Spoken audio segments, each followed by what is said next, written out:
Hey again. This is going to be my series of Thrifty 3. I'm going to have just 3-minute videos on different topics. That way you actually get the information you want quick. Today is where to find inventory. I will tell you where I started, and that's in yard sales. I did that for a year, and that was very lucrative in my first year. My first year was sort of part-time because, to be honest with you, I was actually laid off in April, right at my birthday. And I spent the summer swimming every day with my kids. So I kind of celebrated my new adventure. So I don't work that way anymore. I work full-time. 8 hours is joking. I work 10, 12 hours a day. But I love what I'm doing. Okay, so where do I find my stuff? Yard sales. I would go... Thursdays and Fridays are typically your really, really strong days. People have their yard sales on Thursdays and Fridays. Saturday, you can go, but I went on Thursday and Friday and already got the stuff that was, just put out. I typically stay home with my kids on Saturday. That's why I'm doing this. I would look up on Craigslist. I would find those people who had the real nice, sometimes combo yard sales, but the larger ones. I wanted to make use of my time. I would find the ones that were advertised. I would go on MapQuest. I would route my path for that day to be quick. I would hit various ones.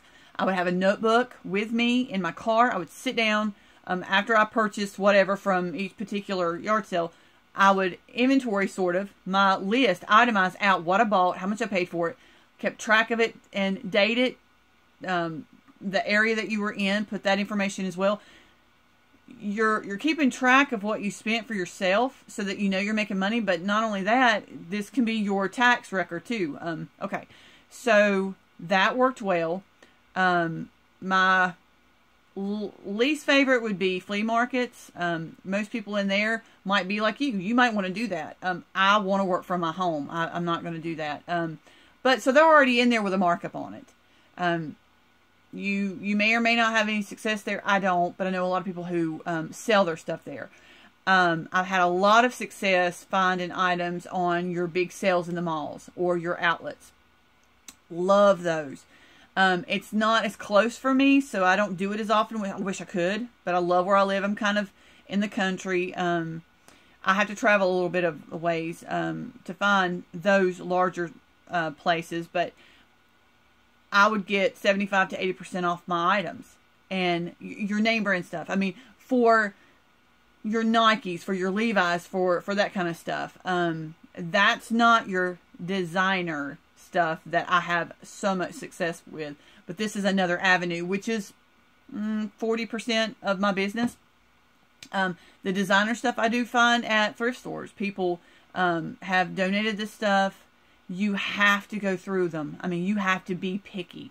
I brought home in the beginning so many items that were damaged, and I've lost my money. You may be one that can return it. Some places don't even accept returns, so you have to be very, very particular and thorough when you go through it. It's easy now. At first, just like anything, it was more difficult to make sure I was getting the high-quality stuff. Now, I actually keep it hanging. I look at the front, I flip it over, I look at the back, I check everything. I check the belt loops to make sure nothing is busted. I have no stains. I don't sell things that are damaged. I need my stuff to sell quickly. And this is where I find my stuff that does that.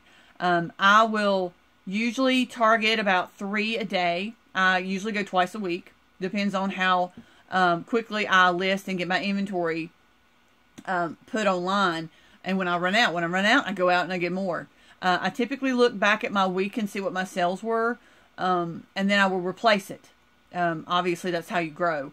I like to increase my inventory by 5 to 10. So if I'm relisting, 100, then I might want to do 105.